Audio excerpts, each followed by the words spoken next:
Capítulo 6. La justicia santa. La justicia es considerada como la más elevada de todas las virtudes, más admirable que la estrella de la mañana y que la estrella de la noche. Aristóteles. Martín Lutero entendió cuán serio es para la gente injusta el problema de vivir en la presencia de un Dios santo y justo. Así como él fue un monje ejemplar, Pablo fue un fariseo del mismo tenor. Ambos eran hombres brillantes y bien educados. Se dice de Pablo que cuando se convirtió era el hombre más educado en Palestina.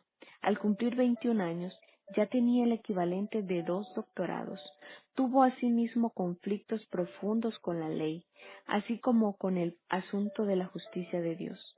Tanto Lutero, el monje, como Pablo, el fariseo, fueron consumidos por el problema de la justicia santa. Ambos fueron estudiantes de la ley del Antiguo Testamento antes de ser promotores del Evangelio. Quien lea el Antiguo Testamento tendrá conflicto con la aparente brutalidad de los juicios de Dios que allí se encuentran. Para mucha gente eso es todo lo que pueden llegar a leer. Ellos tropiezan a causa de los violentos pasajes que llamamos las palabras duras. Algunos ven estos dichos como una razón suficiente para rechazar el cristianismo. Estas palabras duras parecen suficientes para menospreciar al Dios del Antiguo Testamento. Otros tratan de suavizar el impacto tratando al Antiguo Testamento como una parábola religiosa o aplicando un método de cortar y pegar. Clasifican los pasajes más brutales como un mito primitivo. Algunos van más lejos, arguyendo que el Dios del Antiguo Testamento es diferente al del Nuevo Testamento. Un Dios tenebroso con un mal temperamento, una especie de deidad demoníaca cuya ardiente ira está más allá de la dignidad del Dios de amor del Nuevo Testamento. En este capítulo quiero ver al Dios del Antiguo Testamento directo a los ojos. Quiero examinar los pasajes más difíciles y ofensivos del Antiguo Testamento y tratar de encontrarle sentido. Veremos el inmediato y súbito juicio que vino sobre Nadab y Abiú, los hijos de Aarón. Veremos la inusual muerte de Usa por tocar el arca del pacto. Veremos la larga lista de crímenes por las cuales Dios ordenó la pena capital. Veremos la masacre de mujeres y niños supuestamente hecha bajo las órdenes de Dios. Está advertido que este capítulo no es para personas débiles de estómago o de corazón. Así pues, viajaremos a los más terribles abismos si están dispuestos a seguir leyendo. Mientras primero miremos a Nadab y Abiú. Ellos eran sacerdotes, hijos de Aarón. El sumo sacerdote, junto a Moisés, Aarón había guiado al pueblo de Israel por el desierto. Nadab y Abiú, hijos de Aarón, tomaron cada uno su incensario y pusieron en ellos fuego, sobre el cual pusieron incienso, y ofrecieron delante de Jehová fuego extraño, que él nunca les mandó, y salió fuego de delante de Jehová. Los quemó y murieron delante de Jehová. Levítico 10, del versículo 1 al 2. Más que cualquier otro, Moisés y Aarón tenían una relación íntima con Dios. Así uno esperaría un poco de tolerancia de parte de Dios para con los hijos de Aarón, pero no la hubo. Por una transgresión en el altar, Dios reaccionó inmediata y violentamente, aniquilándolos en el acto. No estaban profanando el altar con prostitutas o ofreciendo sacrificios humanos como lo hacían los adoradores de Moloc. Nada más Nadab y Abiú ofrecieron un fuego extraño, del cual no sabemos con seguridad qué era. Suena como si todo era un asunto de sacerdotes jóvenes experimentando creativamente con la adoración. Una ofensa censurable quizás, pero la pena de muerte sin el beneficio de un tribunal, ¿esto es ejecución sumaria e inmediata? A través de los años la gente ha tratado de ofrecer una explicación natural de lo que pasó con Nadab y Abiú. Emanuel Velikovsky, un científico amigo de Albert Einstein, fue uno de ellos. Velikovsky escandalizó al mundo geológico con su teoría de que los cambios en la superficie de la Tierra fueron provocados súbitamente por un planeta o cometa gigante que se acercó, revirtiendo sus polos magnéticos, haciéndola girar en dirección opuesta. Imagine un trompo girando velozmente, de repente se le hace girar en la dirección opuesta. Si hubiese agua dentro del trompo, ¿qué sucedería? Pues se convertiría en una marejada vista hacia atrás. Parte de la teoría de Velikovsky sugiere que una lluvia de meteoritos llenos de petróleo bombardeó la Tierra, llenando su superficie de fisuras y formando grandes depósitos de petróleo bajo la superficie. Por ejemplo, las regiones ricas en petróleo del Medio Oriente. Esta teoría sugiere que Nadab y Abiú encontraron algo de este petróleo y sin saber qué era, decidieron experimentar, mezclándolo con sustancias combustibles en el altar. Cuando lo pusieron en el fuego, ¡wash!, se encendió y explotó, matando instantáneamente a ambos sacerdotes. En una sociedad primitiva, esto sería visto como un repentino acto de juicio divino. Según Velikovsky, la muerte de Nadab y Abiú fue accidental, un trágico caso en el que dos muchachos perecen a causa de una imprudencia jugando con un fuego desconocido. Contrariamente, la Biblia dice que fue un juicio sobrenatural de Dios. Pudo haber sido producido por medios naturales, pero es claro que no fue un accidente, tiene que ser atribuido a la ira y al juicio de Dios. ¿Cómo vio Aarón este evento? Supongo que estaba airado y dolorido. Fue una calamidad para él y el resto de su familia. Él había dedicado su vida entera al servicio de Dios. Sus hijos habrían de seguir sus pasos. Él podría recordar el día de su consagración y el orgullo que sintió al ser separado para el sacerdocio. Era un asunto de casta. ¿Y qué gratitud recibió él del Dios al cual servía? Nada. Simplemente ejecutó sumariamente a sus hijos, por lo que parecía ser una infracción menor de las reglas del altar. Aarón corrió a ver a Moisés para contarle lo que pasó. Era como si él estuviera diciendo: «Está bien, Dios, voy a ir con Moisés y tú tendrás que explicarnos este asunto». Aarón le presentó su caso a Moisés. Entonces dijo Moisés a Aarón: «Esto es lo que habló Jehová diciendo: En lo que a mí se acercan me santificaré, y en presencia de todo el pueblo seré glorificado». Levítico 10:3. Moisés le dio a Aarón la respuesta del Señor. Le recordó la consagración original de los sacerdotes. Ellos habían sido separados para una tarea sagrada y solemnemente hechos responsables de requerimientos precisos en su ministerio.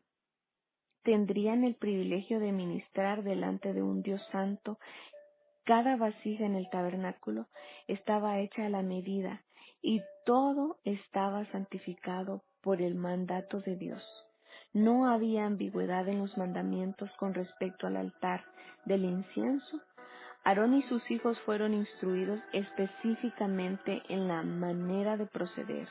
Dios había dicho: «No ofreceréis sobre él incienso ni holocausto, ni ofrenda, ni tampoco derramaréis sobre él libación, y sobre sus cuernos harás a Aarón expiación una vez en el año, con la sangre del sacrificio por el pecado para expiación una vez en el año sobre él. Por vuestras generaciones será muy santo a Jehová». Éxodo 30:9-10. Las instrucciones eran claras. El altar del incienso fue declarado muy santo por Dios cuando Nadab y Abiú ofrecieron fuego ilícito y no autorizado sobre él. Estaban desafiando abiertamente a Dios. Su acto era una rebelión deliberada, una profanación inexcusable del lugar santo. Era un pecado de arrogancia y de traición contra Dios. Estaban profanando el lugar santo. El juicio de Dios fue inmediato. Su explicación a Moisés fue clara. En presencia de todo el pueblo seré glorificado. Esta no fue una predicción cuando Dios dijo, seré. Lo dijo como un mandamiento que nadie debe contradecir. El clímax de esta historia se encuentra en Levíticos 10:3. Y Aarón cayó. ¿Qué más podía hacer Aarón? El debate había culminado. La evidencia estaba allí y Dios había emitido su veredicto. A ellos se les había prohibido explícitamente ofrecer ese fuego. Ellos desobedecieron y Dios hizo caer el mazo de su justicia sobre ellos. Así que Aarón cayó. Él lo aceptó y no tuvo ninguna excusa que ofrecer ni protesta que hacer. Como los pecadores en el juicio final, su boca fue enmudecida. Este es un ejemplo de la justicia penal de Dios, la justicia por la cual Él castiga al culpable. Pero, ¿es este castigo cruel e inusual? ¿No traspasa los límites de la justicia para hacerse injusticia? Nuestro concepto de justicia conlleva la idea de que el castigo debe ajustarse al crimen. Si el castigo es más severo que el crimen, se comete injusticia. La Biblia aclara que Nadab y Abiú no podían argumentar inocencia por su pecado. Dios había sido claro con ellos. Ellos sabían que no les sería permitido fuego extraño en el altar. Es fácil ver que ellos pecaron, pero ellos jamás imaginaron que su pecado es tan serio que haría que Dios, y este es un ejemplo que nos habla a gritos de la severidad de la mano de Dios, de un castigo que es demasiado cruel e inusual para el crimen. Tal medida de castigo no solo nos confunde, sino que nos asombra. ¿Cómo cuadramos este relato con lo que Génesis nos enseña sobre el carácter de la justicia de Dios? Génesis asegura que el juez de toda la tierra hará lo que es correcto. Génesis 18:25. El concepto básico de Israel es que los juicios de Dios son siempre justos. Su justicia nunca es desproporcionada, caprichosa ni tiránica. Es imposible para Dios ser injusto, porque su justicia es santa. Si tenemos dificultad con la historia de Nadab y Abiú, la historia de Usa es aún más difícil. Cuando David ascendió al trono de Israel, trabajó rápidamente para consolidar su reino. Reunió sus oficiales y decidió traer la sagrada arca del pacto, que se encontraba en retiro, para un lugar central. Los filisteos habían capturado el arca en un día fatídico, en que la gloria se alejó de Israel. Cuando el arca fue capturada,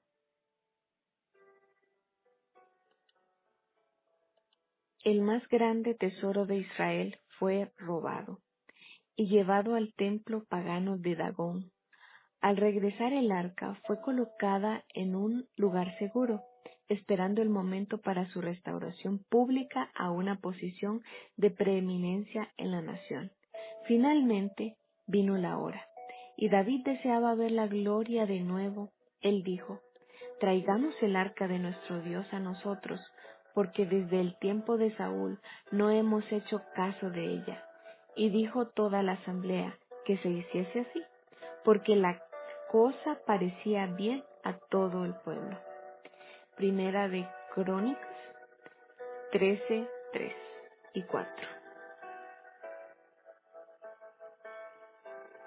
El arca fue el punto de reunión nacional, era el trono de Dios, el asiento sagrado del Altísimo. Fue construido y adornado según el estricto diseño de Dios mismo. Tendría que ser guardado en el lugar santísimo. Era un cofre hecho de madera de acacia, cubierto de oro por dentro y por fuera. Tenía una moldedura de oro alrededor, 4 anillos de oro a los lados para atravesar las varas de madera de acacia, cubiertas con oro para cargarla. La tapa del cofre era llamada el propiciatorio. También era de oro y tenía 2 querubines hechos del mismo metal labrado, colocados frente a frente con sus alas extendidas. Este fue el objeto sagrado que David ordenó traer de regreso a Jerusalén. Y llevaron el arca de Dios de la casa de Abinadab en un carro nuevo, y Usa y Ahio guiaban el carro, y David y todo Israel se regocijaban delante de Dios con todas sus fuerzas, con cánticos, arpas, salterios, tamboriles, címbalos y trompetas. Pero cuando llegaron a la era de Quirón, Usa extendió su mano al arca para sostenerla, porque los bueyes tropezaban.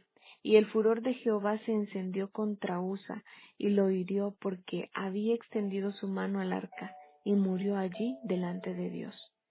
Y David tuvo pesar porque Jehová había quebrantado a Usa, por lo que llamó a aquel lugar Perez Usa hasta hoy. Esto lo encontramos en el primer libro de Crónicas 13, en el versículo 7 al 11. Si Dios provocó la cólera de David con este violento arranque de ira, ¿cuánto más perplejo puede sentirse un lector que no sabe de teología? David era un hombre conforme al corazón de Dios, un rey, un gran músico y un guerrero victorioso, pero también era un teólogo de primera, más que con el caso de Nadab y Abiú. La ejecución de Usa produce protestas de lectores enseñados que Dios es un Dios de amor y de bondad. La Biblia dice que Dios es lento para la ira y grande en misericordia, pero obviamente no se tomó mucho tiempo para que su ira se encendiera contra Usa. Usa tocó el arca y ¡guash! Dios explotó en furia. Nuevamente se han hecho esfuerzos para suavizar la severidad de este relato, exponiendo la muerte de Usa como algo más natural. Se ha sugerido que Usa respetaba tanto el arca que al tocarla fue abrumado con un miedo y tuvo un ataque al corazón que lo mató al instante. Esta explicación absuelve a Dios de toda responsabilidad. La interpretación del escritor bíblico es meramente un ejemplo de superstición primitiva de la cual está salpicada el Antiguo Testamento. La gente busca estas explicaciones no solo porque nuestra cultura tiene una alergia incurable a todas las cosas sobrenaturales, sino porque también esta historia ofende a nuestro sentido de justicia. Veamos de nuevo lo que sucedió. El arca era transportada por una carreta de bueyes. Era un día de gozo y celebración nacional. La gloria estaba regresando a la ciudad santa. Las multitudes llenaban las calles. El desfile era realzado por el sonido de arpas, liras, tamboriles, címbalos y trompetas. Imagina el espectáculo. Era como un desfile de 76 trombones. La gente danzaba en las calles. De repente los bueyes tropezaron y el carro se balanceó. El cofre se resbaló y estaba a punto de caerse al suelo y enlodarse. Era impensable que este precioso objeto fuese deshonrado cayendo en la suciedad. Seguramente la reacción de Usa fue instintiva. Él hizo lo que cualquier judío piadoso habría hecho para evitar que el arca cayera en el lodo. Extendió su mano hacia la tambaleante arca para proteger este santo utensilio. No fue un acto de premeditado de desafío a Dios, fue un reflejo. Desde nuestra perspectiva parece como un acto de heroísmo. Pensaríamos que Usa escucharía la voz de Dios desde el cielo gritando, gracias, Usa. Pero Dios no lo hizo. Y en lugar de ello, lo mató, lo aniquiló allí mismo. Otra ejecución sumaria. ¿Cuál fue el pecado de Usa? Para responder eso debemos recordar cómo Dios instituyó el sacerdocio y el mandamiento que les dio. Para ser sacerdote en Israel, uno tenía que ser de la tribu de Leví. Todos los sacerdotes eran levitas, pero no todos los levitas eran sacerdotes. Una rama especial de la familia de los levitas era el clan de los coatitas. Ellos eran descendientes de Coat y estaban consagrados por Dios para una tarea muy especializada. Eran entrenados para ejecutar un trabajo básico, cuidar de los artículos sagrados del tabernáculo, el juicio de los hijos de Coat en el tabernáculo de reunión en el lugar santísimo. Este oficio lo encontramos en Números 4:4. Es importante recordar que el tabernáculo era una carpa y era portátil. Cuando las tribus de Israel se movían, llevaban el tabernáculo para que Dios estuviera con ellos. Cuando el tabernáculo era transportado, era necesario primero cubrir y proteger los utensilios santos. Nosotros leemos: y cuando acaben Aarón y sus hijos de cubrir el santuario y todos los utensilios del santuario, cuando haya de mudarse el campamento, vendrán después de ello los hijos de Coat para llevarlos, pero no tocarán cosa santa, no sea que mueran. Estas serán las cargas de los hijos de Coat en el tabernáculo de reunión. Números 4:15. Énfasis agregado. Para reforzar este mandamiento, Dios agrega más provisiones y estipulaciones. Habló también Jehová a Moisés y a Aarón diciendo: no haréis que perezca la tribu de las familias de Coat de entre los levitas, para que cuando se acerquen al lugar santísimo vivan y no mueran. Haréis con ellos esto: Aarón y sus hijos vendrán y los pondrán a cada uno en su oficio y en su cargo. No entrarán para ver cuando cubran las cosas santas, porque morirán. Números 4:17-20. Usa era un coatita. Él sabía exactamente cuáles eran sus tareas. Había sido entrenado en la disciplina de su llamado. Entendía que tocar el arca era una ofensa capital. A ningún coatita, bajo ninguna circunstancia, se le permitía tocar el arca. Ninguna emergencia era el motivo para quebrantar ese mandamiento inviolable. La elaborada construcción del arca, completa con sus argollas de oro a través de las cuales las varas eran insertadas, era tal que hacía claro que no se le podía tocar. Los hombres comisionados a transportar el arca solo podían tocar las argollas y las varas, y era su tarea cargar el arca por las varas. Nada se había dicho acerca de acelerar el proceso, transportando el arca en una carreta de bueyes.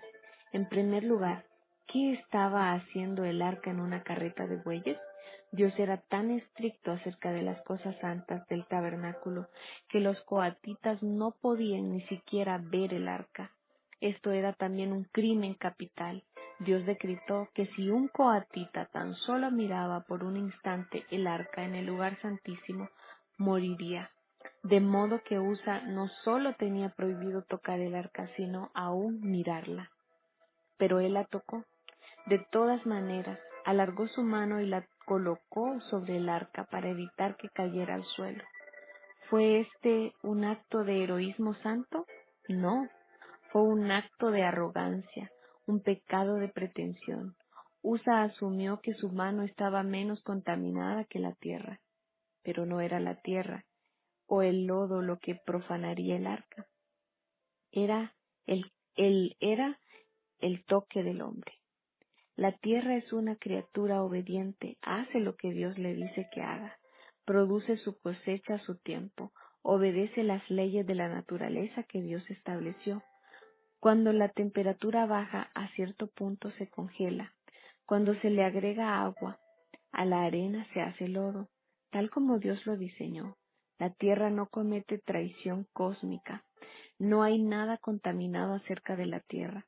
Dios no quería que su santo trono fuese tocado por nada contaminado con el pecado, con lo que se le hubiera revelado, aquello que hubiese hecho que la creación completa se arruinase y que la tierra, el cielo y las aguas gimieran juntas con dolores de parto, esperando el día de la redención. Era el toque del hombre lo que Dios había prohibido. Usa no fue un hombre inocente. A él no se le castigó sin advertencia. Él no fue castigado sin haber violado una ley. Este acto de justicia divina no fue caprichoso, no hubo nada arbitrario o errático acerca de lo que Dios hizo, aunque fue inusual. Y por esa razón, la ejecución repentina y radical nos sorprende, nos escandaliza y nos ofende. Hay una razón por la cual nos ofendemos y nos enojamos por historias como las de Usa y las de Nadab y Abiú. Encontramos estas cosas difíciles de digerir porque no entendemos 4 conceptos bíblicos de vital importancia: santidad, justicia, pecado y gracia. No entendemos lo que significa ser santo, no entendemos qué es la justicia, no entendemos qué es el pecado y no entendemos qué es la gracia. La historia de Usa es un ejemplo de justicia, no de misericordia divina. Pero ni siquiera podemos comenzar a entender la misericordia divina hasta que entendemos algo de la justicia divina. Cuando la Biblia habla de la justicia de Dios, la conecta usualmente a la rectitud de divina. La justicia de Dios es conforme a su rectitud. No existe justicia sin rectitud. Así, siendo Dios rectitud total, así será su justicia. La justicia de Dios siempre es y será una expresión de su carácter santo. La palabra justicia en la Biblia se refiere a la conformidad a una regla o norma. Dios actúa por las reglas. La norma final de la justicia es su propio carácter santo. Su justicia es de 2 clases. Por un lado está la rectitud interna de Dios y por el otro su rectitud externa. Lo que Dios hace es siempre consistente con quien es Dios. Él siempre actúa conforme a su carácter santo. La rectitud interna de Dios es la excelencia moral de su carácter y está arraigada en su absoluta pureza. En Él no hay sombra de variación. Siendo Dios santo, Él es absolutamente incapaz de un acto impío. Solo los seres impíos cometen actos injustos y perversos. En Dios y su orden hay una constancia de derecho. La injusticia humana a veces se describe en términos de no ponerse derecho. Nosotros somos desviados. Por eso se describe a los criminales como que necesitan enmendarse. Dios es recto. Y esto significa en su conducta externa. Así, esta coherencia habla de justicia. Dios jamás ha hecho una cosa desviada. Él mató a Nadab y Abiú. Él mató a Usa e hizo lo mismo con Ananías y Zafira en el Nuevo Testamento. Todos estos fueron actos rectos de juicio. La Biblia enseña claramente que Dios es el juez supremo del universo. Después de leer acerca de Usa, nos preguntamos, ¿está Dios calificado para este trabajo? Pues para ser el juez supremo del cielo y de la tierra, Él debería de ser justo. Si el juez supremo es injusto, no podemos esperar que la justicia prevalezca y que ésta prevalezca alguna vez. Nosotros sabemos que los jueces terrenales pueden ser corruptos, tales reciben sobornos, muestran parcialidad, a veces actúan con ignorancia o cometen errores. Pero no es así con Dios. En Él no hay corrupción. Nadie puede sobornarlo. Él no es parcial, no es favoritismo. Porque Jehová vuestro Dios es Dios, Dios de dioses y Señor de señores. Dios grande, poderoso y temible, que no hace acepción de personas, ni toma cohecho. Deuteronomio 10:17. Nunca actúa en ignorancia y nunca comete errores. La gente puede pedir que se procese a los políticos, pero solo un necio pediría que se procesara a Dios. El patriarca Abraham lidiaba con el tema de la justicia de Dios. Cuando él le anunció que iba a destruir a Sodoma y Gomorra, la destrucción de las ciudades sería total, hombres, mujeres y niños.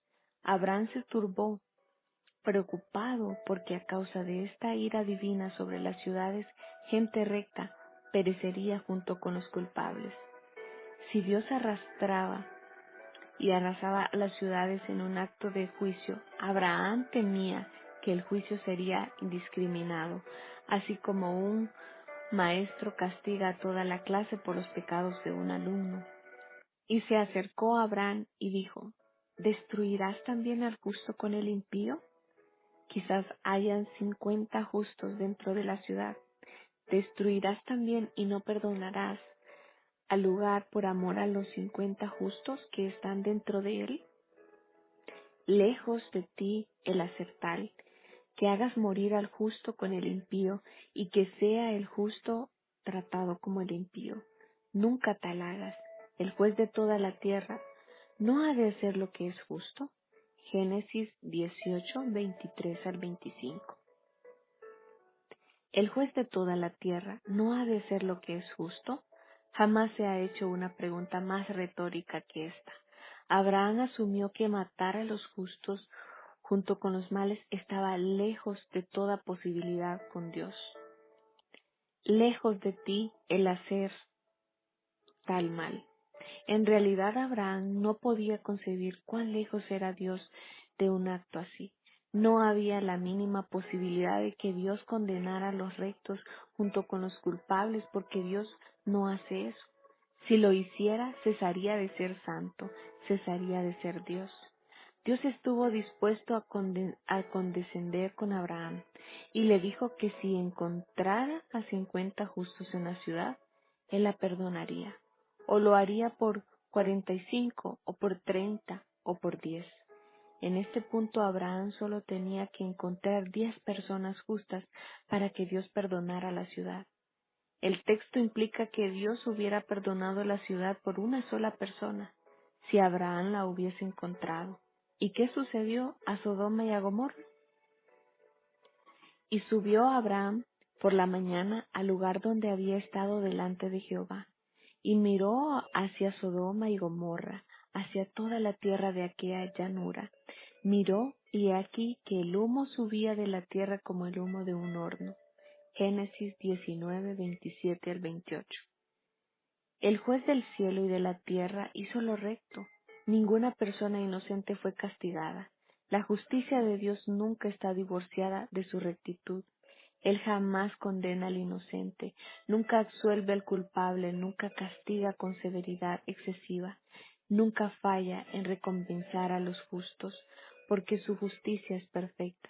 Pero Dios no siempre actúa con justicia, algunas veces actúa con misericordia.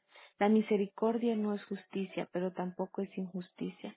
La injusticia viola la rectitud, mientras que la misericordia manifiesta bondad y gracia, sin transgredir la justicia. Nosotros podemos ver no justicia en Dios, que es misericordia, pero jamás veremos injusticia en Él. De nuevo, preguntamos, ¿por qué la diferencia tan obvia entre el tono del Nuevo Testamento y del Antiguo? El Antiguo Testamento parece mostrar a un Dios más severo que el que muestra el Nuevo Testamento. Consideremos el asunto de la pena capital. El Antiguo Testamento registra numerosos crímenes que son castigados con la muerte, incluyendo los siguientes: golpear o maldecir a los padres, prácticas homosexuales, profanar las ofrendas de sacrificios, el incesto, el homicidio, la bestialidad, el secuestro, la prostitución de vírgenes, la idolatría, la violación, el sacrificio de niños, practicar falsas profecías, la blasfemia, divorcio ilegal, desobedecer el veredicto, dar falso testimonio en uno de los jueces, casos capital, consultar videntes y brujos, profanar los días de reposo. Esta es una lista parcial de los crímenes del Antiguo Testamento que merecían la pena de muerte. Comparado con el tono del Nuevo Testamento, la lista parece severa. Hace unos años, la revista Time reportó un incidente que sucedió en Maryland. El conductor de un camión fue arrestado por embriaguez y conducta desordenada. Cuando los policías llegaron a arrestar al hombre, éste se portó abusivamente, usó un lenguaje soez y actuó de manera escandalosa insultando a los oficiales. Los policías se enfurecieron con su abuso verbal. Cuando el hombre fue traído frente al magistrado, seguía insultando.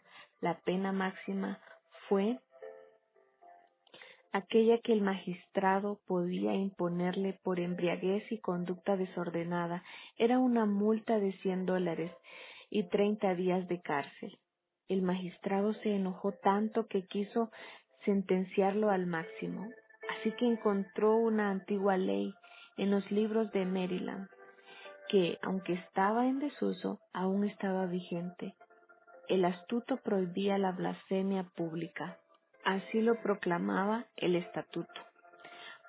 Puesto que el hombre había profanado y blasfemado públicamente el nombre de Dios, mientras insultaba a la policía, el magistrado le impuso otros $100 de multa, además de otros 30 días de cárcel. Los editores de Time reportaron el incidente en un espíritu de indignación moral. Su queja no era que las multas por blasfemia envolvían una violación de la separación de la Iglesia y Estado. Su indignación era porque a ellos les parecía que encarcelar a un hombre por 60 días y multarlo por $200 era una injusticia grotesca. Tal castigo era demasiado severo, era cruel e inusual.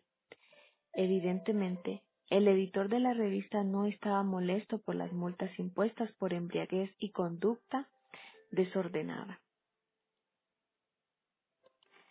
Era el castigo por la blasfemia lo que él no podía tolerar. Esto está en abierto contraste al código de la ley de Dios establecida en Israel. Así el conductor del camión podía regocijarse de no haber sido arrestado por Aarón. En el Antiguo Testamento los mejores abogados de Israel no podrían haber logrado una multa de $100 por una blasfemia pública. La pregunta es, ¿qué es peor, emborracharse y crear un disturbio público o insultar públicamente a Dios? El editor de la revista dio su opinión. Dios dio una diferente. Pues sí, las leyes del Antiguo Testamento estuvieron vigentes. Todos los objetivos de las cadenas de televisión habrían sido ejecutados hace largo rato. No podemos negar que el Nuevo Testamento parece reducir el número de ofensas capitales en comparación al Antiguo Testamento. Parece radicalmente más severo, lo que no tomamos en cuenta. Sin embargo, es que la lista del Antiguo Testamento reduce masivamente el número de crímenes capitales en la lista original. El código del Antiguo Testamento muestra una condescendencia de la paciencia y la tolerancia divina. La ley del Antiguo Testamento está asombrosamente llena de gracia. ¿Asombrosamente llena de gracia? Lo dirá de nuevo. La lista del Antiguo Testamento reduce masivamente el número de crímenes capitales incluidos en la lista original. Es asombrosa medida de gracia. El registro del Antiguo Testamento es principalmente un registro de gracia. ¿Cómo puede ser eso? Pues debemos volver al principio, a las reglas originales del universo. ¿Cuál fue la pena por el pecado en el orden de la creación original? El alma que pecare, esa morirá. Ezequiel 18:4. En la creación, todo pecado es considerado digno de muerte. Todo pecado es una ofensa capital. En la creación, Dios no estaba obligado a darnos el don de la vida. Él no tiene deuda con nosotros. El regalo de la vida viene por su gracia y permanece bajo su autoridad divina. La responsabilidad dada a la humanidad en la creación es dar testimonio de la santidad de Dios, llegar y ser su imagen. Fuimos hechos para ser el espejo y el reflejo de la santidad de Dios. Somos hechos para ser sus embajadores. Dios puso a Adán y a Eva a prueba y le dijo, si ustedes pecan, morirán. El pecado trajo la pérdida del don de la vida. El derecho a vivir es cancelado por el pecado. Cuando alguien peca, renuncia a cualquier reclamo sobre Dios para existir. Ahora, la gran pregunta: ¿cuándo se había de exigir la pena por el pecado en la creación? ¿Acaso dijo Dios, si tú pecas algún día morirás? No, la pena por el pecado fue claramente expresada por Dios, porque el día que de él comieras, ciertamente morirás. Génesis 2:17. En la creación, la pena por el pecado no era solo la muerte, sino la muerte instantánea, el mismo día, tan inmediata como la de Nadab y Abiú, tan repentina como la de Usa, tan rápida como la de Ananías y Zafira. El día que peques, ciertamente morirás. Muchos comentaristas han tratado de suavizar las advertencias divinas interpretando la muerte de Génesis 2 como una especie de muerte espiritual. Eso no es lo que dice el texto. La advertencia del castigo de muerte que Dios dio fue la muerte real, en el sentido completo de la palabra. Por cierto, Adán y Eva murieron espiritualmente ese mismo día, pero Dios tuvo misericordia de ellos en términos de la medida total del castigo. Se dice que la justicia retrasada es justicia denegada, pero no siempre. En el caso de la creación y la caída del hombre, la medida total de justicia fue retrasada, para que la gracia tuviera tiempo de actuar. Aquí el retraso de la justicia no fue una negación de la justicia, sino el establecimiento de la gracia y la misericordia. Sin embargo, la pena de muerte fue impuesta aún está vigente. Toda la gente muere. Podemos vivir hasta cierto número de años y después morir, pero moriremos porque estamos bajo la pena de muerte por el pecado. Todos estamos sentados en la lista de los sentenciados a muerte, esperando la ejecución. El más grande asesino en masa de la historia no fue Adolfo Hitler o José Stalin, sino la naturaleza. Todos caen víctima de la naturaleza, la cual no opera independientemente de Dios. La naturaleza es meramente la vengadora de un Dios santo. ¿Fue injusto que Dios dijera a Adán y a Eva que morirían cuando pecaran? Fíjese, ¿fue malo que Dios impusiera la pena de muerte por el pecado? Si dices que sí, ten cuidado, porque te estás expresando de una forma caída y pecaminosa que te expone a la pena de muerte. Si dices que sí, estás afrentando el carácter de Dios. Si dices que sí, estás haciendo violencia a su santidad. Si dices que sí, estás atacando al juez justo de toda la tierra. Si dices que sí, jamás has entendido lo que es el pecado. No tenemos que decir que sí, tenemos que decir que no, y decirlo con convicción. ¿Es injusto la pena de muerte por el pecado? De ninguna manera. Recordemos que Dios nos creó voluntariamente y nos dio el más elevado privilegio de llevar su imagen. Él nos hizo un poco menos que los ángeles, nos dio el dominio de toda la tierra. Nosotros no somos tortugas, ni luciérnagas, ni gusanos, ni coyotes. Somos personas, además llevamos la imagen del santo y majestuoso Rey del cosmos. Nosotros no hemos usado el regalo de la vida para el propósito que Dios quería. La vida en este planeta ha llegado a ser el lugar donde diariamente cometemos una traición cósmica. Nuestro crimen es mucho más serio y destructivo que el de un traidor político.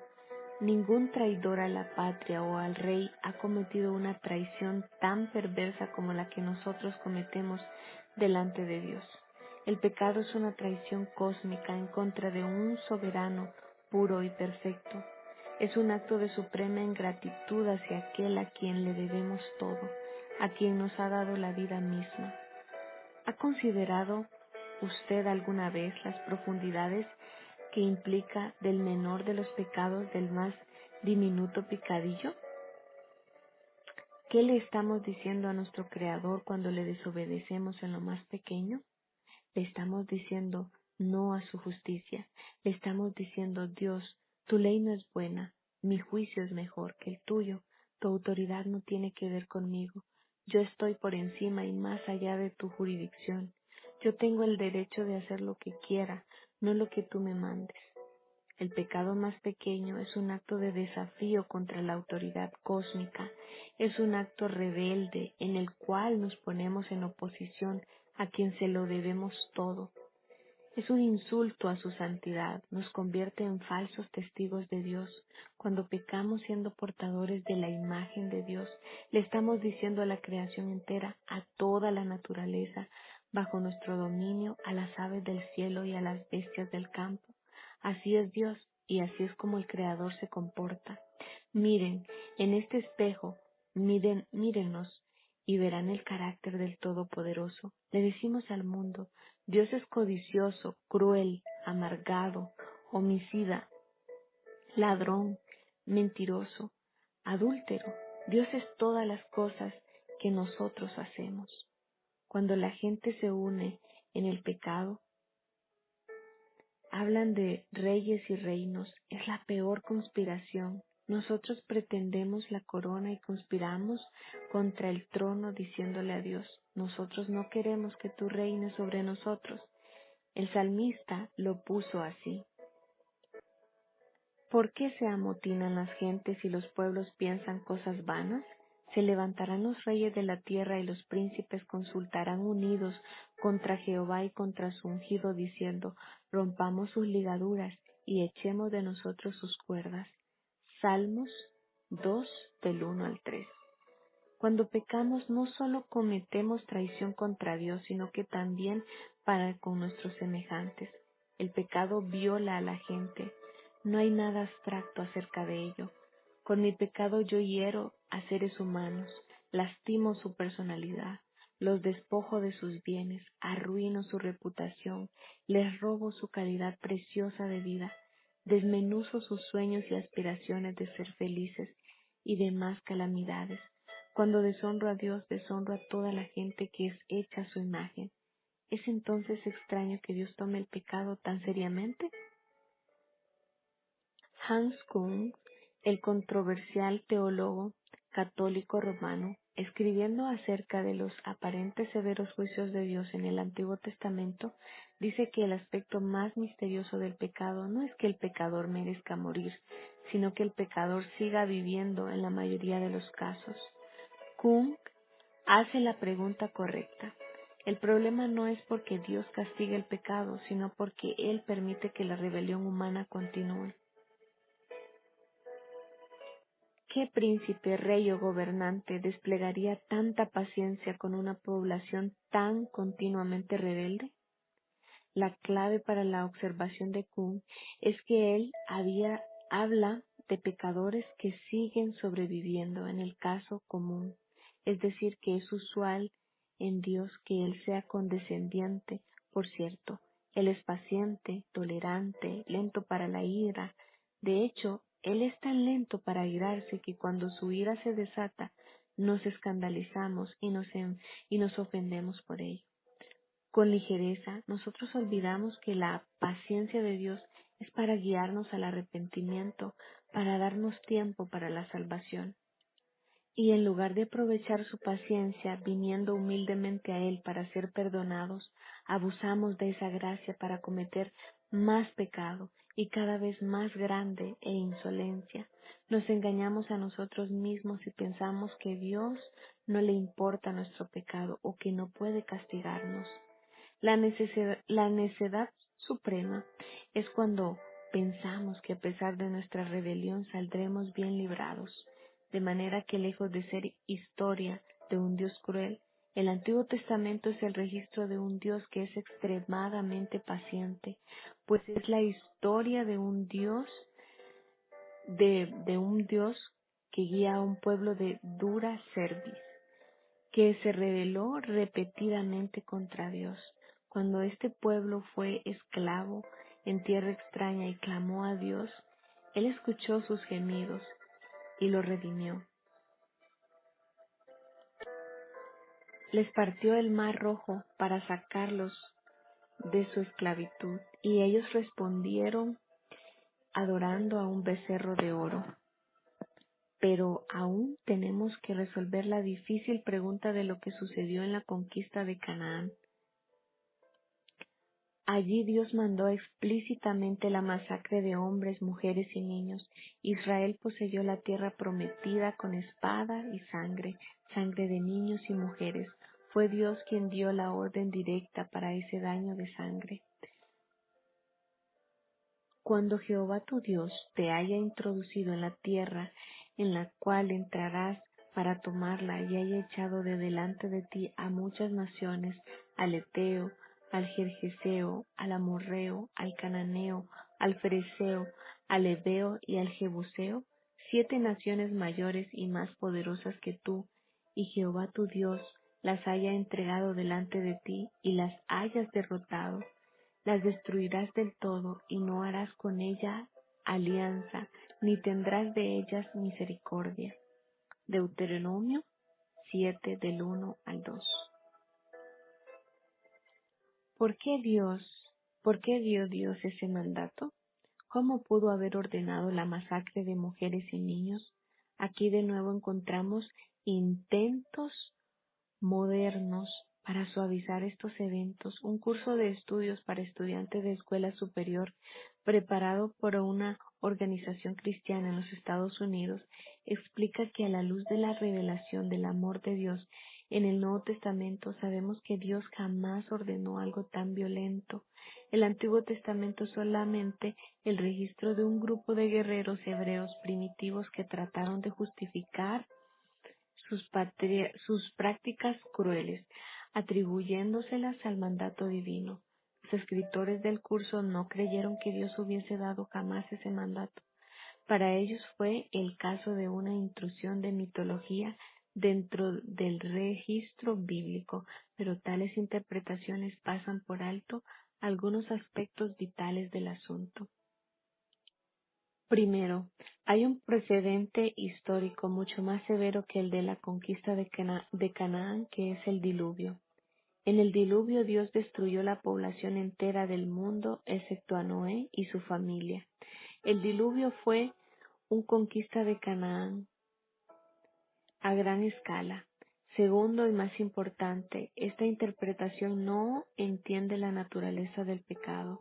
La suposición de los comentaristas es que Dios arrasó con gente inocente en Canaán, pero de la multitud de mujeres y niños viviendo en Canaán, ninguno era inocente. La conquista de Canaán fue una expresión explícita del justo juicio de Dios sobre una nación perversa.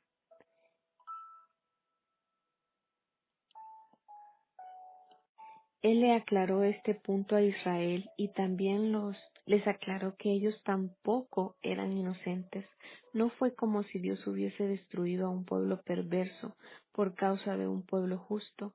Dios derramó su justicia sobre los cananeos, pero sobre los judíos derramó su misericordia. Él fue claro en advertirle y recordarle a los judíos estas sentencias. No pienses en tu corazón cuando Jehová tu Dios las haya echado de delante de ti, diciendo, por mi justicia me ha traído Jehová a poseer esta tierra, pues por la impiedad de estas naciones Jehová las arroja de delante de ti. No por justicia ni por la rectitud de tu corazón entrarás a poseer la tierra de ellos, sino por la impiedad de estas naciones Jehová tu Dios las arroja delante de ti, y para confirmar la palabra que Jehová juró a tus padres, a Abraham, Isaac y Jacob. Por tanto, sube, que no es por tu justicia que Jehová tu Dios te está dando esta buena tierra para tomarla, porque pueblo duro de cerviz eres tú.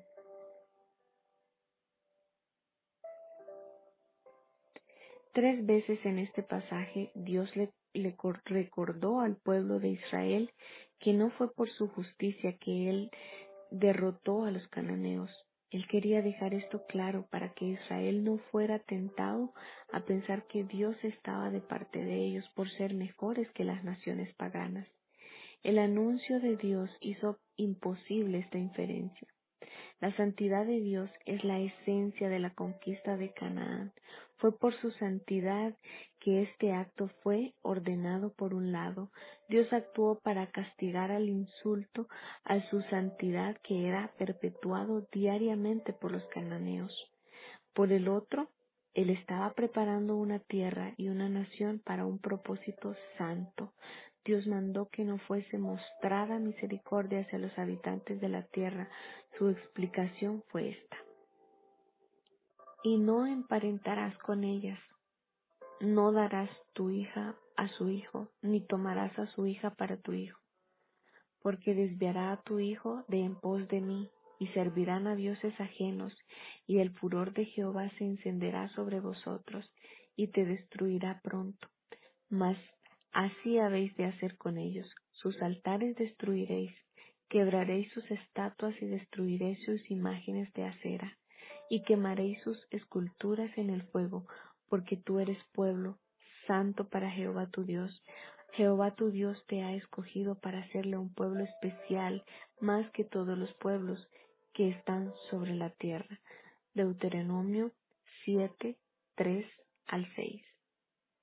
Dios no escogió a Israel porque era una nación santa. Él la escogió para hacerla santa. Israel fue llamada a ser santa en dos sentidos. Por un lado, estaba llamada a ser diferente, a ser apartada como un vehículo para el plan redentor de Dios. Por el otro, estaba llamada a ser santa en el sentido de ser purificada. Las prácticas paganas debían estar ausentes de Israel. Los israelitas iban a ser santificados, acercándose a Dios, y la salvación para las naciones vendrían a través de ellos. La tierra prometida sería el lugar de donde procedería el Mesías.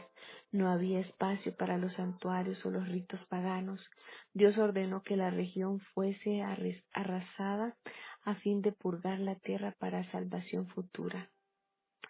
Hemos tratado los problemas de actos de justicia divina que se encuentran en el Antiguo Testamento. Hemos procurado mostrar que la justicia de Dios no fue caprichosa ni sin causa, pero tenemos que agregar que no hay conflicto entre el Dios del Antiguo Testamento y del Nuevo Testamento. Fue el Dios del Antiguo Testamento a quien Cristo llamó Padre. Fue el Dios de Abraham, Isaac y Jacob, quien de tal manera amó Dios al mundo, que envió a su Hijo único para redimirlo. La comida y la bebida de Jesús fue hacer la voluntad de este Dios. Fue el celo por este Dios lo que consumió a Cristo, el Dios que mató a Nadab, a Abiú y a Usa. El mismo Dios que destruye al mundo con un diluvio es el mismo que derrama las lluvias de su gracia sobre nosotros. El falso conflicto entre los dos testamentos puede ser visto en el más brutal acto de la venganza divina, jamás registrado en las Escrituras. No se encuentra con el Antiguo Testamento, sino en el Nuevo Testamento. La más violenta expresión de la ira y la justicia de Dios se puede ver en la cruz. Si alguien ha tenido razones para quejarse de la injusticia, fue Jesús. Él fue el único hombre inocente al que Dios ha castigado. Si nos tambaleamos ante la ira de Dios, tambaleemos ante la cruz. Es aquí donde nuestro asombro debe estar enfocado. Si tenemos causa para indignarnos moralmente, dirijamos esa indignación hacia el Gólgota. La cruz fue a la vez el ejemplo más horrible y el más hermoso de la ira de Dios. Fue el acto más justo y más lleno de gracia en la historia. Dios hubiera sido más que injusto, hubiera sido diabólico en castigar a Jesús si Jesús no hubiese estado dispuesto a tomar sobre sí los pecados del mundo. Una vez que Cristo se hizo voluntariamente el Cordero de Dios, cargando con nuestros pecados, entonces Él se convirtió en la cosa más vil y grotesca sobre este planeta. Con la carga de nuestro pecado que Él cargó, se hizo completamente repugnante al Padre. Dios derramó su ira sobre esta cosa obscena. Dios hizo a Cristo maldito por el pecado que Él llevaba. Aquí fue donde la justicia de Dios se manifestó perfectamente y todo fue hecho por nosotros, pues Él tomó lo que la justicia demandaba de nosotros, este aspecto por nosotros. Es lo que despliega la majestad de la gracia de la cruz, en donde se manifestó al mismo tiempo la gracia y la justicia, la ira y la misericordia. Es demasiado extraordinario para comprenderlo. Nosotros no nos sobrecogemos ante la justicia de Dios porque su expresión es tan inusual. Como Kuhn observó, el curso usual de Dios es de gracia, de manera que la gracia ya no nos asombra, nos hemos acostumbrado a ella, la damos por hecho. Tal vez la mejor ilustración de esto se encuentra en la enseñanza de Jesús. En este mismo tiempo estaban allí algunos que le contaban acerca de los Galileos, cuya sangre Pilato había mezclado con los sacrificios de ellos. Respondiendo Jesús le dijo: ¿Pensáis que estos Galileos, porque padecieron tales cosas, eran más pecadores que todos los Galileos? Os digo, no. Antes, si no os arrepentís, todos pereceréis igualmente. O aquellos 18 sobre los cuales cayó la torre en Siloé y los mató, ¿pensáis que eran más culpables que todos los hombres que habitan en Jerusalén? Os digo, no. Antes, si no os arrepentís, todos pereceréis igualmente. Lucas 13 del 1 al 5. Esta es una de las más difíciles palabras duras de Jesús. La pregunta es: ¿qué hay de la gente que Pilato masacró o de los inocentes que murieron cuando se cayó la torre en Siloé? ¿Estaba Dios en estos eventos? La pregunta era: ¿cómo podía Dios permitir que estas cosas sucedieran? En realidad, esta pregunta era una acusación disimulada. El conflicto, como siempre, era: ¿cómo puede un Dios permitir que gente inocente sufra? Nosotros podemos escuchar las protestas implicadas en esta pregunta. Las 18 personas inocentes estaban caminando en la calle ocupadas de sus propios asuntos. Ellos no estaban interrumpiendo a los constructores de la torre, no estaban huyendo después de haber robado un banco, solo estaban allí, en el lugar equivocado, en el momento equivocado. Y así sufrieron las consecuencias de un accidente fatal. Noten la respuesta de Jesús. Él no dijo: siento mucho escuchar de esta tragedia. Estas cosas suceden y no hay mucho que decir. Fue la mala suerte, fue un accidente. Como buenos cristianos debemos aprender a aceptar lo bueno y lo malo. Sean firmes, pues. Yo los he enseñado que el que guarda a Israel no se duerme, pero eso es en realidad una declaración poética, un poquito exagerada. ¿No se dan cuenta qué difícil es para mi padre controlar el universo? Es cansado. De vez en cuando él tiene que tomar una siesta. La tarde que sucedió esto, él estaba muy cansado y cabeció un poco. Estando adormitado, la torre se cayó. Lo siento, le voy a hablar a él de su dolor y le diré que sea un poco más cuidadoso en el futuro. Jesús no dijo: yo sé que les he dicho que mi Padre controla la caída de los pajarillos y tiene contado los cabellos de nuestra cabeza. ¿No se dan cuenta cuántos pajarillos hay volando por allí? ¿Los cabellos en su cabeza? La tarde que la torre se cayó, mi padre estaba ocupado contando los cabellos de un hombre con mucho pelo. Él estaba tan concentrado en la cabeza de este individuo que no se dio cuenta de la caída de la torre. Le voy a sugerir que ponga sus prioridades en orden y no use demasiado tiempo con los pajarillos y el cabello. No, en lugar de eso, Jesús reprendió a la gente por asombrarse de lo que no debía. Él les dijo: si no os arrepentís, todos pereceréis igualmente. En efecto, Jesús les estaba diciendo: ustedes están haciendo la pregunta equivocada. Lo que deberían estar preguntando es: ¿por qué la torre no cayó sobre mi cabeza? En 2 décadas de enseñar teología, muchos estudiantes me han preguntado por qué Dios nos salva a todos. Solo en una ocasión un estudiante vino y me dijo: hay algo que no puedo explicarme. ¿Por qué Dios me salvó a mí? A nosotros no nos sorprende que Dios nos haya redimido. muy profundamente dentro de nosotros, en la cámara secreta de nuestro corazón, pensamos que Dios tiene que tener misericordia de nosotros. El cielo no sería lo mismo si nosotros estuviésemos excluidos de Él. Sabemos que somos pecadores, pero no tan malos como podríamos serlo. Hay suficientes cualidades para redimir en esta personalidad que si Dios es realmente justo, Él nos incluirá entre los salvos.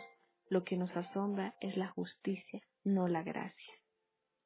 Nuestra tendencia a asumir que merecemos la gracia fue poderosamente demostrada mientras enseñaba a estudiantes universitarios. Yo enseñaba un curso del Antiguo Testamento a 250 estudiantes en una universidad cristiana. El primer día de clases expliqué cuidadosamente las tareas del curso. Por experiencia sé que los reportes escritos requieren una elaboración especial. Así, este curso ameritaba 3 reportes cortos. Acto seguido, expliqué a los estudiantes que el primero debía estar en mi escritorio el último día de septiembre por la tarde. No habría extensiones excepto para estudiantes hospitalizados o bien para casos de esa índole. Si este reporte no se entregaba a tiempo, el estudiante recibiría un 0. Los estudiantes dijeron haber entendido los requerimientos. El último día de septiembre, 225 estudiantes me entregaron sus reportes. Otros 25 se pararon frente a mí, temblando, aterrorizados y llenos de remordimiento. Ellos exclamaron: "Oh, profesor Sproul, lo sentimos mucho. No organizamos nuestro tiempo adecuadamente y todavía no nos hemos ajustado a la universidad. Por favor, no nos dé un 0, denos una extensión". Yo cedí. Muy bien, les dije, les daré una oportunidad en esta ocasión. Pero recuerden que la próxima tarea es para el último día de octubre. Los estudiantes me agradecieron profundamente e hicieron solemnes promesas de ser puntuales para su próxima tarea. Cuando vino el último día de octubre, 200 estudiantes vinieron con sus reportes. 50 vinieron con las manos vacías. Se veían nerviosos, pero no con pánico. Cuando les pregunté por sus reportes, se mostraron contritos. "Oh, profesor, fue una semana de fiesta. Además es la época de exámenes y hemos tenido otras tareas en otras clases. Por favor, denos otra oportunidad. Le prometemos que no volverá a suceder". Una vez más accedí y le dije: "Está bien, pero esta es la última vez. Si se retrasan para su próxima tarea les daré un 0. No excusas, no lamentos. 0. ¿Está claro?". "Oh, sí, profesor, es usted maravilloso". Espontáneamente la clase comenzó a cantar: "Lo amamos, profesor Sproul". "Oh, sí, lo amamos". Me convertí en el señor Popularidad. ¿Pueden imaginarse lo que sucedió el último día de noviembre? Exacto. 50, 150 estudiantes vinieron con sus reportes. Los otros 100 entraron a la clase completamente indiferentes. ¿Dónde están sus reportes?, les pregunté. Un estudiante respondió: "Oh, no se preocupe, profesor, estamos trabajando en ellos. Se los traeremos en un par de días. No se afane". Yo tomé mi mortal libro negro de calificaciones y comencé a llamarlos por sus nombres. Y al llamarlos por sus nombres: "Johnson, ¿tienes tu reporte?". "No, señor", fue la respuesta. "0", dije, mientras escribía la calificación en el libro. "Muldaney, ¿tienes tu reporte?". De nuevo: "No, señor", fue la respuesta. Anoté otro 0 en el libro. Los estudiantes reaccionaron con furia incontrolable, lamentaron, protestaron y gritaron: "Eso no es justo". Mire, y a cada uno los miré fijamente. Los estudiantes protestaron y le pregunté: "Larry, ¿piensas tú que esto no es justo?". "Sí", respondió. "Ya veo. ¿Es justicia lo que quieres?". Me parece que tú entregaste tarde tu reporte la última vez. Si insistes en recibir justicia, la recibirás. No te voy a dar un 0 solo por este reporte, sino también por el anterior. Los estudiantes se quedaron petrificados. Él no tuvo más argumento. Se disculpó por precipitarse repentinamente. Se mostró feliz de tener un 0 en lugar de 2. Los estudiantes habían tomado fácilmente mi misericordia como obligatoria, asumiendo que se la merecían. Cuando de repente la justicia llegó, no estaban preparados y se sintieron conmocionados e indignados. Esto fue solo después de 2 dosis de misericordia en el espacio de 2 meses. Normalmente la actividad de Dios conlleva más misericordia de la que yo mostré con mis estudiantes. La historia del Antiguo Testamento cubre cientos de años. Durante este tiempo Dios fue repetidamente misericordioso. Cuando su juicio divino cayó sobre Nadab o Usa, la respuesta fue conmoción e indignación. Una vez que nos acostumbramos a que Dios sea misericordioso, el próximo paso es fácil. La demandamos cuando ésta no llega. Nuestra primera respuesta es enojo contra Dios, añadiendo a la propuesta, eso no es justo.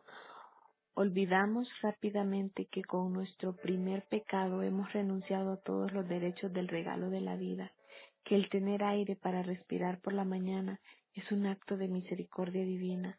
Dios no me debe nada, yo le debo a Él todo. Si Él permite que una torre caiga sobre mi cabeza, yo no puedo reclamar injusticia.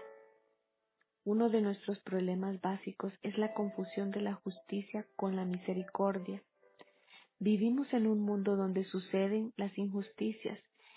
En algún momento todos hemos sido víctimas de injusticias a manos de otras personas.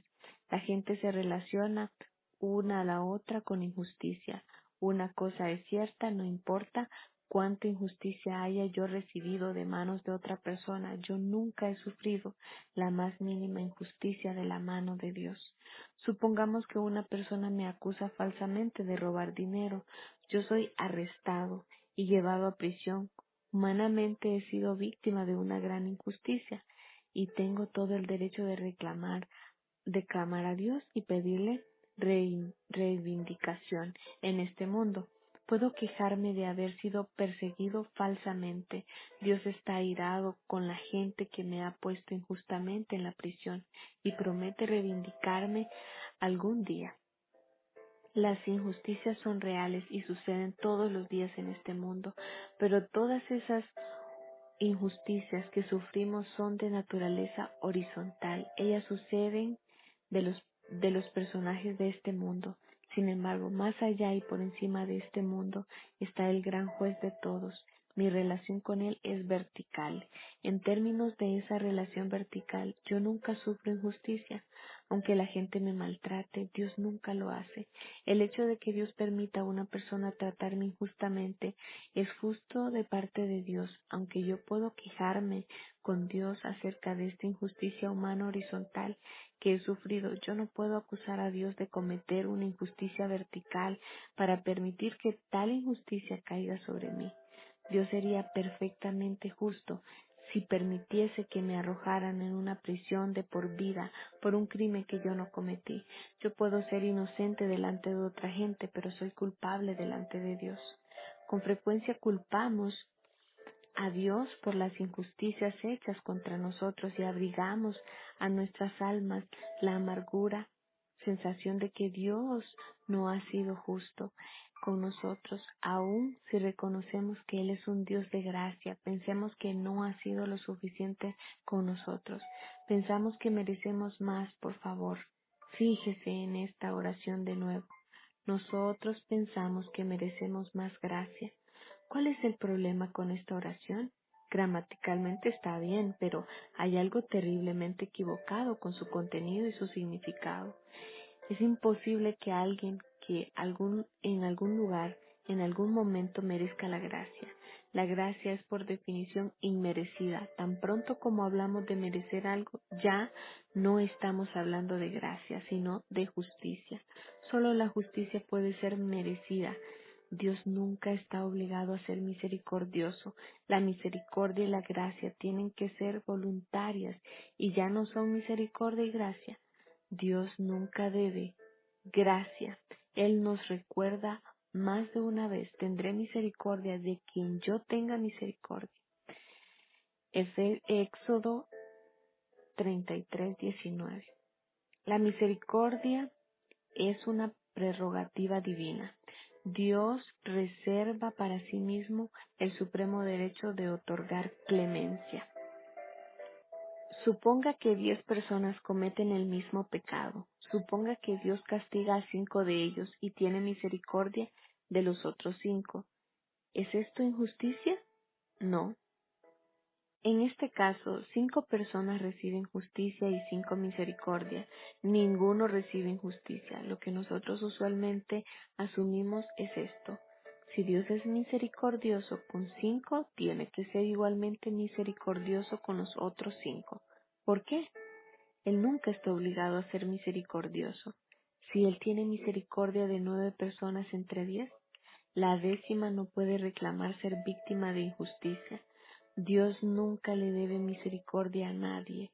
Dios no está obligado a tratar a toda la gente de la misma manera. Tal vez sería bueno decir esto de nuevo. Dios no está obligado a tratar a toda la gente de la misma manera. Si Él alguna vez fuese injusto con nosotros, tendríamos razón para quejarnos, pero simplemente porque le otorga su misericordia a mi vecino, yo no puedo reclamar que Él la tenga conmigo. De nuevo, debemos enfatizar que la misericordia siempre es voluntaria. Tendré misericordia de quien yo tenga misericordia. Lo único que yo puedo recibir de Dios es justicia o misericordia. Yo nunca recibiré injusticia de su mano. Nosotros podemos pedir que Dios nos ayude a obtener justicia de la mano de otra gente, pero sería absolutamente descabellado pedirle que nos haga justicia.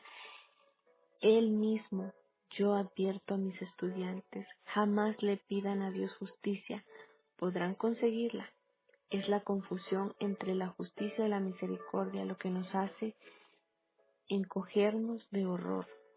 Cuando leemos las historias de Nadab, Abiú y Usa, cuando la justicia de Dios cae, nos sentimos ofendidos porque pensamos que Dios no debe perpetuar misericordia, pero no debemos tener su gracia como algo obligatorio. Nunca debemos perder la capacidad de maravillarnos por su gracia. Nosotros cantamos el himno Sublime Gracia, pero cuya letra tendremos a tomar así. Asombrosa justicia aguda y cruel, que a este santo hirió. Si soy tan bueno, absurdo fue. La torre en mí cayó. Recuerdo haber predicado un sermón de práctica en mi clase de predicación en el seminario. En este sermón yo estaba exaltando las maravillas de la gracia de Dios. Como dice el himno, yo hablé de la gracia de Dios infinita, infinita gracia. Al final de mi sermón, el profesor me preguntó, Señor Sproul, ¿de dónde sacó usted la idea de que la gracia de Dios es infinita? ¿Acaso no hay límite para la gracia? Tan pronto como me hizo la pregunta, yo supe que había un problema. Le cité las estrofas y las líneas del himno que me enseñaba eso, pero de ninguna manera pude encontrar ningún verso bíblico que enseñara que la gracia de Dios es infinita. La causa por la cual no encontré este versículo para apoyar mi afirmación es porque no hay ninguno. La gracia de Dios no es infinita. Dios es infinito y es lleno de gracia. Nosotros experimentamos la gracia de un Dios infinito, pero la gracia no es infinita. Dios ha puesto límites a su paciencia y tolerancia. Él nos advierte una y otra vez que en algún día el hacha caerá y su juicio será derramado.